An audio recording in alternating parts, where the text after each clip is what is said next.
You're listening to It's Been a Minute from NPR. I'm Brittany Luse. Just a warning, this episode contains mentions of drug abuse and sexual assault.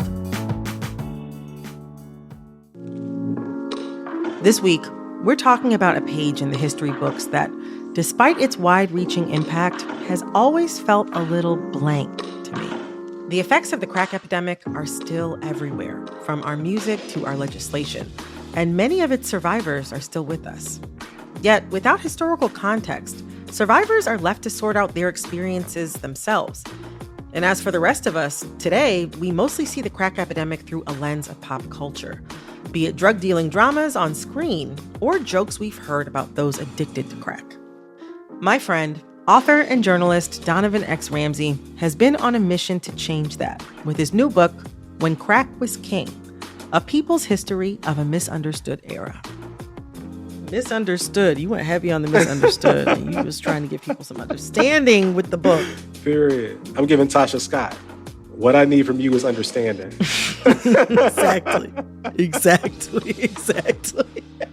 Coming up, Donovan's going to help us make sense of crack-era representation in the media, where it shows up today, and why we can't seem to let it go. Donovan, welcome to It's Been a Minute. Hey, Brittany. Thank you for having me. Absolutely, my pleasure. In the past 5 years, we've gotten a number of prestige shows by and for Black people about the crack epidemic. I'm thinking Snowfall, Power Book 3, Raising Kanan, Black Mafia Family. Full disclosure, I am a fan of Raising Kanan myself. But what do you think we're looking for when we watch these shows?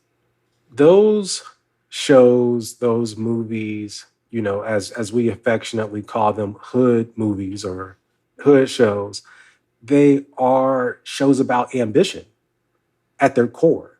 We tend to like these shows about the trials and the triumphs of these dealers because they're about somebody that makes something out of nothing. Mm-hmm.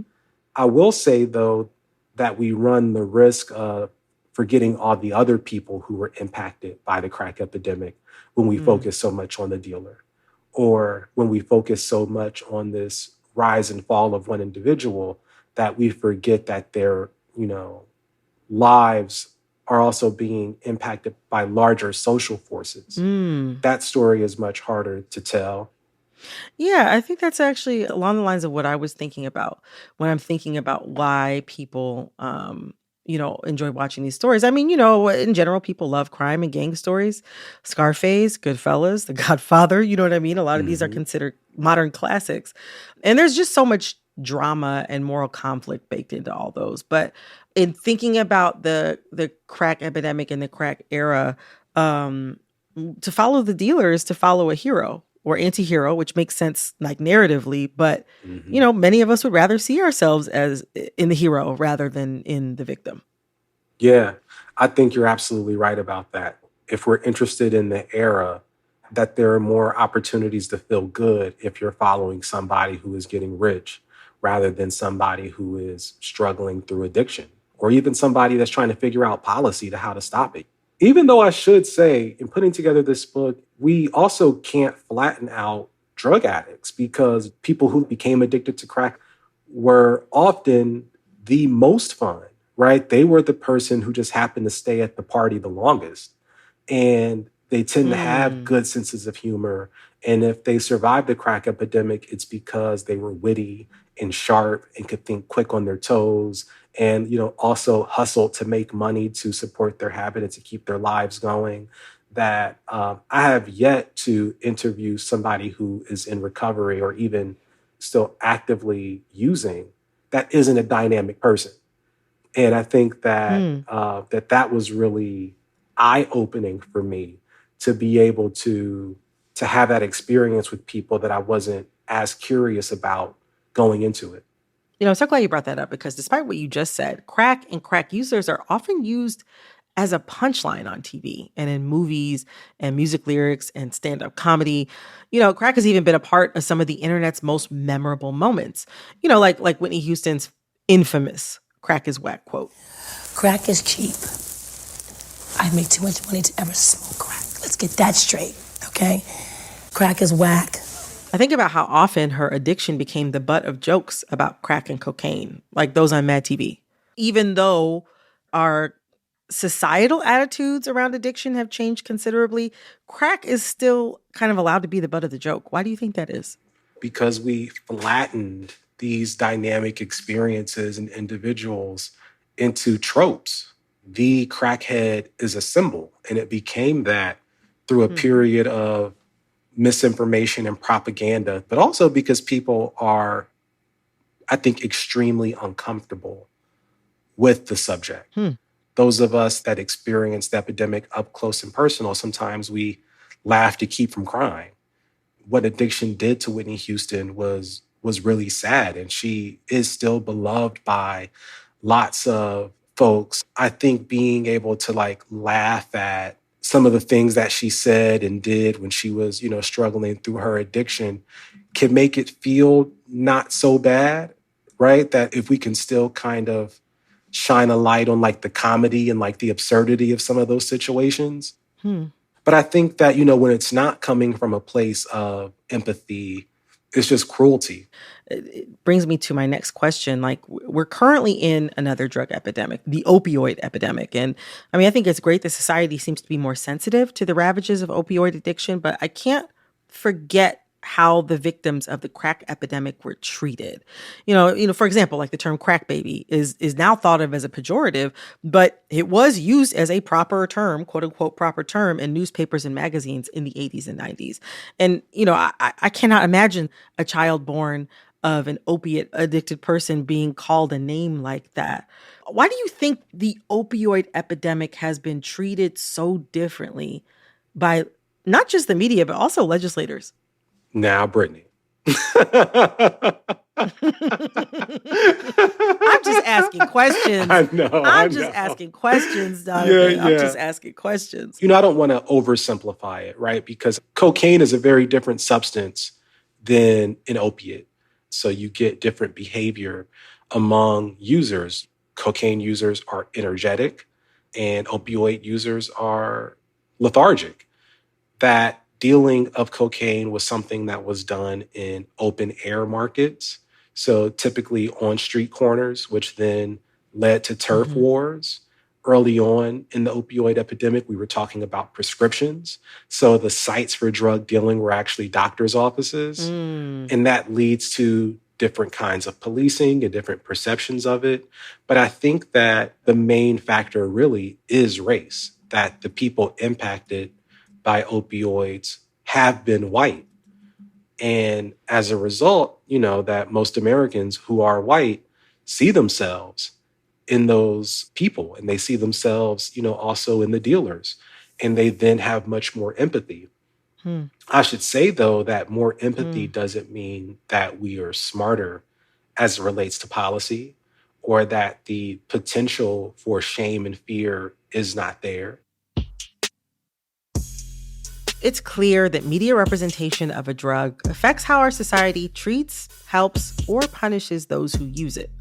And in so many ways, white news reporters and Hollywood execs pathologized crack as an urban superdrug whose users were to be feared and ostracized. But not all mass media saw it that way. According to Donovan, some of the more realistic and sensitive representations of the crack era came from Black creators of the 80s and 90s.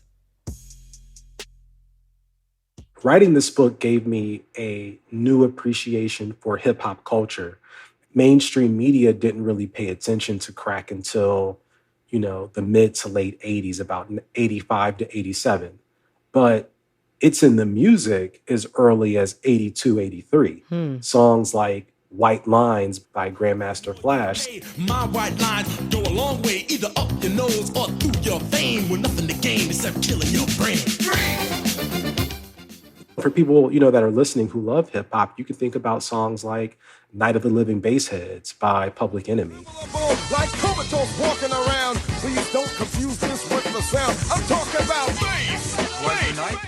Right. Even though hip hop of that period kind of has a mixed record in terms of its messaging, a lot of misogyny, a lot of violence, I will say that the messaging on crack in particular is consistent. It is consistently anti-crack. Hmm. And that continued on through the end of the epidemic.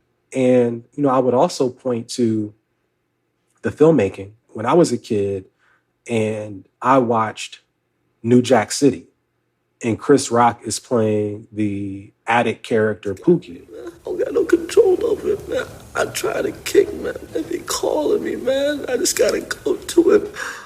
I thought, I don't know what is going on, but I don't want that for my life. Hmm. In Jungle Fever, Samuel L. Jackson's character of Gator, who, steals his mom's color TV to get high. See, Mama, if you gave me the money, I'd have been gone before he came back. Now give me some money. No, if I had any money, I'd give it to you. You got money. It was heartbreaking to see that. They were documenting experiences and perspectives that news media simply was not. And we have more of a complete record because of the work that they were doing in pop culture. Coming up, we get into the origins of the crack fiend stereotype and how the American dream fanned the flames of the drug economy.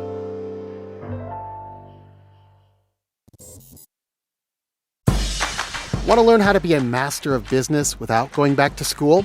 Listen to the Planet Money MBA. No suits, no PowerPoints, just the secrets of business school delivered straight to your ears. Every Wednesday till Labor Day on Planet Money from NPR. You share in your book that this association between cocaine addiction and Black people and criminality was established by the media long before the 70s and 80s. Talk to me about how far back the stereotype of the cocaine-addicted Black person goes. Oh, my God. That was something that surprised me in my reporting because I hadn't realized that Black people had been associated with cocaine going back to the 1900s. As early as cocaine became accessible and popular in this country, and it was put into drinks like Coca-Cola and lots of different tonics.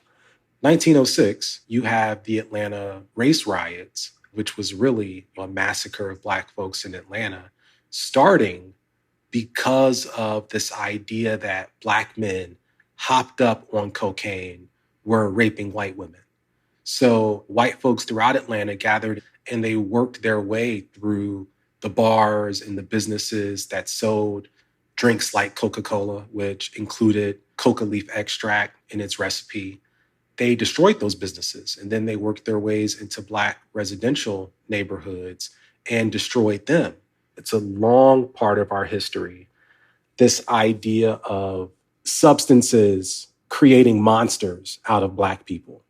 Mm-hmm. There were these articles that appeared all throughout the country using language like Negro cocaine fiends, which is so striking, right? Because that language of fiend and fiending is something that continued all the way into the 20th century. Right. That's like very common parlance when talking about drug addiction or specifically crack.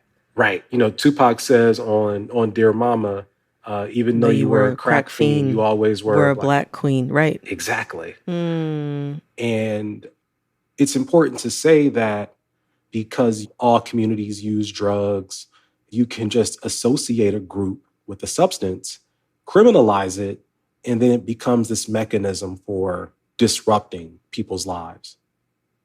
You make this point in your book that cocaine in the 1970s was not just a drug to be used or sold, but for some economically devastated Black people in America, it was a vehicle for ambition toward economic stability, especially for people who had been shut out of the middle class. And also, for people who had little to show for the gains of the civil rights and Black power movements. Mm-hmm. I imagine that there may be some people who struggle with this thought. How do you lay it out to them? There is a song, the psalmist once said, "Ain't no stopping us now. We on the move." Yes.